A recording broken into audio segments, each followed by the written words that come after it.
From the 2nd century BC to the end of the 14th century AD, a great trade route known as the Silk Route originated from Shangan, now Xi'an, in the east and ended at the Mediterranean in the west, linking China with the Roman Empire.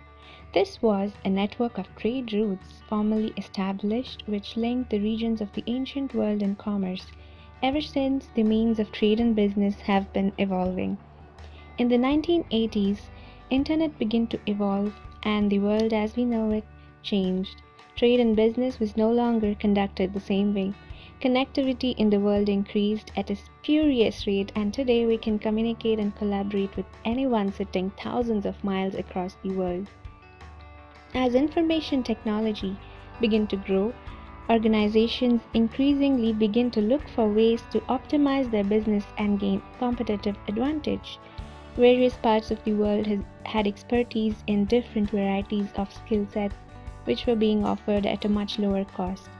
Leveraging these skills and their expertise to improve their business by transferring day-to-day routine tasks that add little value and are not of profit to the company, enabling them to focus on their core activities in-house and thus gain competitive advantage, led to the process known as outsourcing.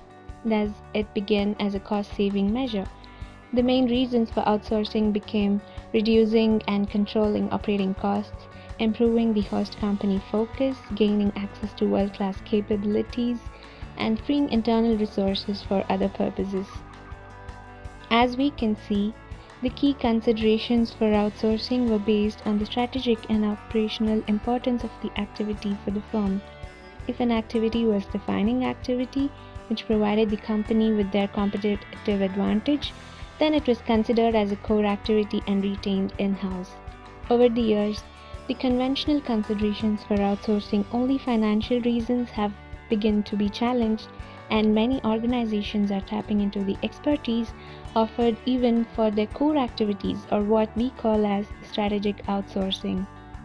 This research focuses on why organizations should go for the strategic outsourcing, highlights the benefits and how to manage this type of outsourcing while making the best use of it to their advantage.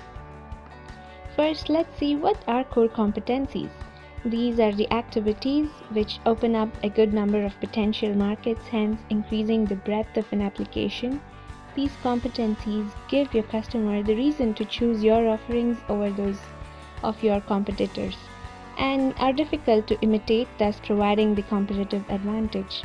Some of the new core competencies with respect to information technology are business analysis, solution web management, change management, innovation, and knowledge management. Now we look at the risks of this type of outsourcing and why it was not a norm. The failure to adopt outsourcing model perfectly well was most common risk. Cultural misalignments might arise due to the difference in cultures between the client and the vendor. The client's inability to retain their core competency and their dependence on the service provider was another negative point, and the risks of competitively beneficial information leakage outside the organization and so on. From the supplier side, their service provided might not be of expected standards, and the quality of outputs could be inferior or missing delivery times and such. But the benefits which override these risks are the access to expertise and innovation, which can be combined with the already available knowledge in an organization. With the experience, skills, revenue for the client increases as well as reduces costs for them. The vendor gains trust and becomes an important source of core competency. The economy of the nation supporting the vendor is also benefited from this. We look into the cases of Accenture, who offers strategic outsourcing to various organizations across the globe and enabling them to move up the value chain in outsourcing value pyramid. How to manage the risks in strategic outsourcing. The outsourcing of core processes, also known as knowledge process outsourcing or the KPO, can be managed by increased governance such as using service level agreements, etc., and improved offerings by the outsourcing vendors, building trust with long-term relationship, thus sharing the risks as well as benefits. To conclude, in this research, we support these arguments and make a case as to why a firm should consider adopting a model of strategic outsourcing. Thank you.